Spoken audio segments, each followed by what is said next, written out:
ni gari ya serikali, watu wangu watasimama. Abarundi abange nigo benyorira segesibo anana soko buna machika para nabo igabange kwenyora seme basokano eyo yaberege kubayirira barwo gosiria magima.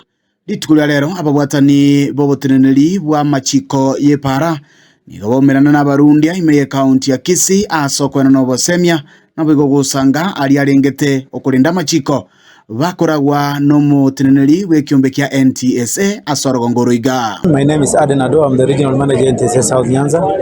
Today we are here courtesy of Truckers Association of Kenya through KENHA, a forum that we having discussion with the Transporters Truckers Association of Kenya on matters concerning all of them, diverse from road safety, and it is revolving around the issue of self-regulation, so that as business people, as transporters, they can be law-abiding citizens. Naitwa Rafael Lamuya, the current chairman of Truckers Association of Kenya. Tulikuja pamoja na government agencies ili tuweze kuweka akili zetu pamoja na tujue jinsi ambayo hawa transporters watasaidika.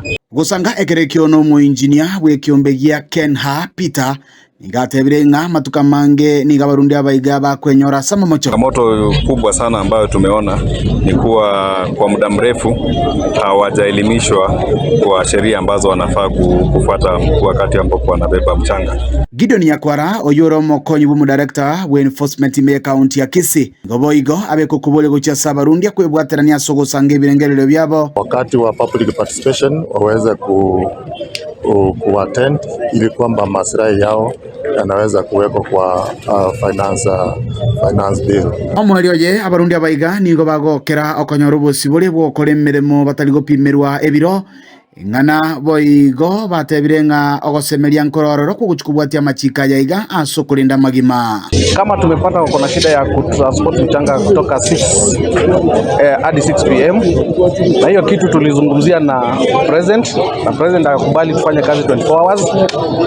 Hata ilikuwa inazuia project yake ile ya muhimu kabisa ya national low affordable housing, na kwa sasa transporter anakubaliwa kutransport building materials throughout around the clock na itatupatia benefit mzuri. The public have been sensitized on the mandate of the agencies that are here, and it is my hope and belief that the takeaway is that we are going to be more compliant and reduce the fatalities and injuries as a result of this enhancement and education. Kurega se county ya Kisii ile ni gongoro kwa Dipon Asanya.